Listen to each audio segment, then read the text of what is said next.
Bonjour, je suis Jean-Guillaume Pelletier, je suis docteur en égyptologie et je suis ravi de vous retrouver dans cette nouvelle vidéo. S'il est un symbole de l'Égypte pharaonique, c'est évidemment les pyramides. Aujourd'hui, je vais vous présenter la plus grande d'entre elles, la plus dernière des 7 merveilles du monde antique encore debout, la pyramide de Khéops. On a longtemps cherché à comprendre comment les pyramides avaient été construites. On a fantasmé aussi énormément, en pensant qu'il y avait de la magie, peut-être les aliens, ou encore que les pyramides avaient été construites selon le positionnement des étoiles. Nous allons voir que la vérité est tout autre, et en nous appuyant sur les sources archéologiques et historiques, notamment les dernières qui ont été découvertes, que nous avons toutes les clés permettant de comprendre la construction des grandes pyramides.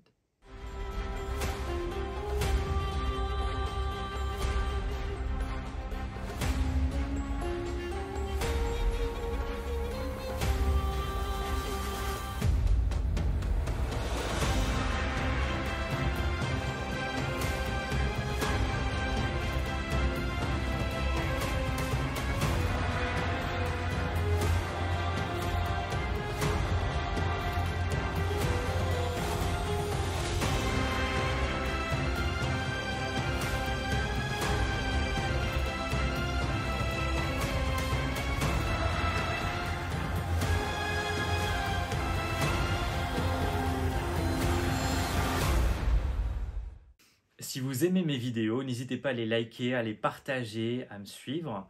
Et n'oubliez pas d'activer les notifications pour ne pas louper les prochaines vidéos.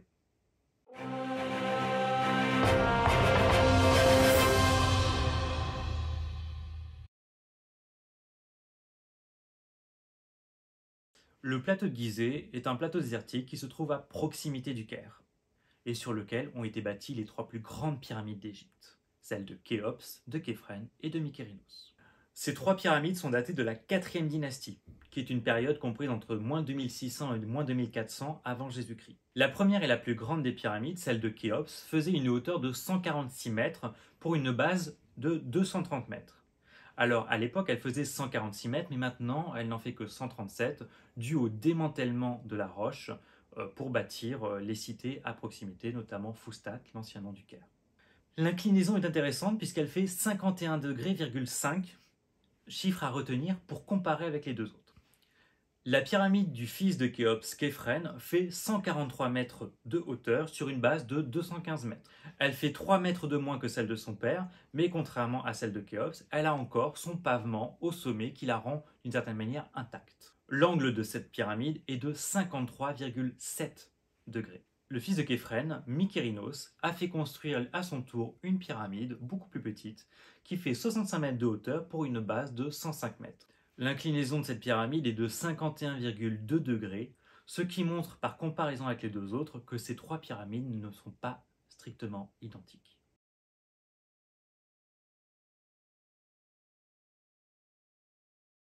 La pyramide de Khéops n'est pas la première pyramide égyptienne. La première, c'est évidemment celle de Djoser, celle qui vient du complexe de Djoser à Saqqara, qui est une pyramide dite à degrés. Mais finalement, pour arriver au système des pyramides à face lisse, comme celle de Khéops, c'est le père de Khéops, Snéfrou, qui a testé ces constructions, ce type de construction, avec 3 pyramides.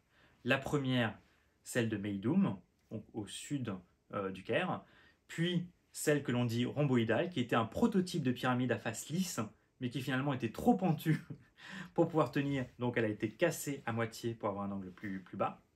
Et enfin, la pyramide rouge, qui est devenue le modèle de la pyramide parfaite à face lisse. Et c'est ce modèle que reprendra Khéops. La chance que nous avons, c'est que grâce à l'archéologie, nous avons découvert qui était l'architecte de la construction de la pyramide de Khéops.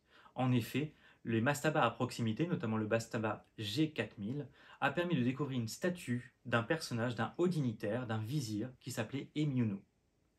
Emionou, sur sa base, a porté différents titres, dont celui de supérieur des travaux du roi de Khéops. C'est grâce aussi à ce mastaba et à ces éléments textuels que nous connaissons aussi le nom de la pyramide de Khéops. La pyramide de Khéops s'appelait Aret-Roufou, l'horizon de Khéops. Depuis les années 70, nous avons fait 3 découvertes qui ont permis de reconstituer l'ensemble des pièces du puzzle concernant le mystère de la construction des pyramides.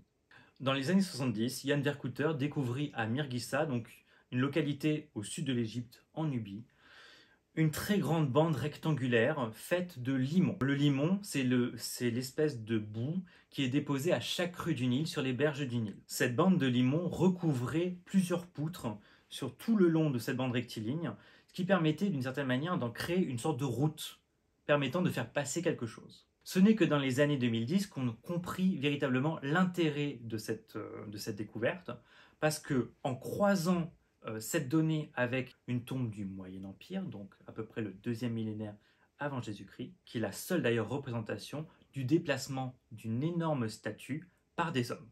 Sur ce relief, qu'est-ce que l'on voit? On voit la statue devant les hommes qui tirent la statue, et entre les deux, il y a un homme qui verse tout doucement de l'eau. On pensait que ça servait en fait à refroidir la corde lors du halage. En réalité, ce n'est pas ça. Cette eau servait à être déposée sur le limon, permettant de créer une glissière, faisant glisser tout doucement la charge lourde sans avoir besoin d'une force de traction forte. De ce fait, la chaussée de Mirghissa permet, grâce à ce comparatif, de comprendre en fait son fonctionnement et donc d'expliquer pour la pyramide de Khéops comment on transportait des charges lourdes d'un point A à un point B. La deuxième découverte importante est celle des papyrus du Wadi el-Jarf en 2018. Donc, les papyrus du Wadi el-Jarf, qui sont les plus anciens papyrus de l'Égypte pharaonique, ont été découverts par le professeur Pierre Terlet et par le docteur Aurore Kiabati lors des fouilles du port de Wadi el-Jarf sur le bord de la mer Rouge. L'intérêt de ces papyrus, c'est qu'il s'agit d'un journal de bord, d'un journal de Mérer, qui raconte, du coup, jour par jour, comment les blocs de calcaire provenant de la carrière de calcaire de Toura étaient transportés depuis Toura jusqu'au complexe funéraire de Khéops pour bâtir la pyramide. Alors ce document est très important puisqu'il permet de dire tel jour a été transporté 2 blocs de calcaire avec un repos d'une journée, puis un retour en une journée. Ainsi, on sait qu'en 3 jours, il pouvait y avoir un aller-retour d'un bateau qui pouvait contenir plusieurs blocs de calcaire pour la pyramide. Ce document permet donc de comprendre comment et en combien de temps on pouvait transporter les blocs de calcaire jusqu'au complexe funéraire de Khéops. Troisième découverte, c'est celle des carrières d'Atnoub. Alors Atnoub se trouve à proximité d'Amarna, donc en Moyenne-Égypte, au sud du Caire. Et on a découvert dans cette ancienne carrière de calcite ou d'albâtre égyptien une rampe. Alors cette rampe n'a rien d'exceptionnel à première vue, en fait si. La découverte par Yanis Gourdon en 2019 de la rampe complète de sortie des blocs de calcite permet de comprendre comment on remontait les blocs de calcaire jusqu'au sommet de la pyramide de Khéops par exemple. En fait, le long de la rampe, il y avait des sortes d'escaliers avec des trous de poteaux. Cela a permis de comprendre que les blocs de calcite provenant, qui étaient très lourds et qui provenaient de la carrière, étaient remontés par un système de halage en tirant autour des poteaux des cordes qui permettaient par les hommes qui descendaient de remonter tout doucement les blocs. Cela montre bien qu'il n'y avait pas besoin de 10 personnes pour tirer les blocs en montant, mais tout simplement de plusieurs personnes pour descendre avec les cordes et donc remonter les blocs vers le haut. Grâce à ces 3 découvertes majeures, nous savons exactement comment et en combien de temps on pouvait construire les grandes pyramides, et tout particulièrement celle de Khéops.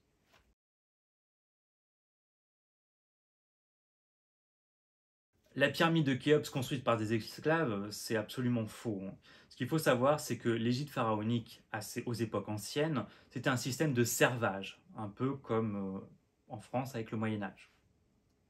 Si vous voulez, c'était la population qui travaillait pour le pharaon en construisant ces monuments funéraires, dans l'espoir de quoi? En travaillant pour le roi, on avait peut-être ainsi une possibilité d'atteindre le paradis avec lui. En aucun cas, ce droit était réservé aux esclaves, puisqu'en fait, ça ne concernait surtout que les Égyptiens. Ce que l'on sait par rapport aux sources tardives, c'est que les personnes qui travaillaient sur ce projet pharaonique étaient payées évidemment en nature, c'est-à-dire avec des vêtements, du blé, de quoi manger, de quoi se nourrir le temps de la construction. En aucun cas, il n'y a eu d'esclaves qui construisaient les pyramides. Ceci fait partie justement de l'Ancien Testament qui met en place cette idée d'un esclavage permettant de construire les pyramides sous Ramsès II. Or, sous Ramsès II, il n'y avait pas de pyramide.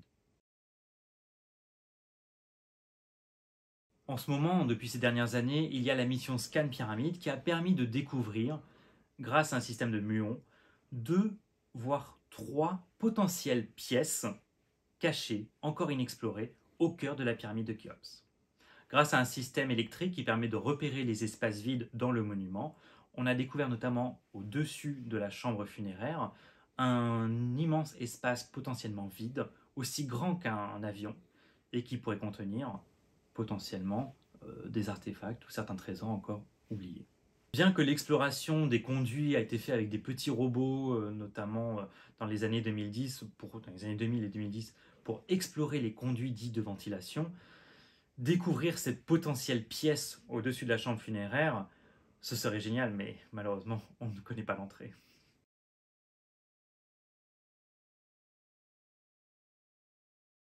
Actuellement, on voit beaucoup de pseudo-documentaires sur les réseaux sociaux qui montrent de fausses informations sur la construction des pyramides. Le premier d'entre eux serait l'idée que ce seraient des blocs de plâtre qui auraient été moulés et qui ensuite auraient été déposés tout doucement sur la pyramide.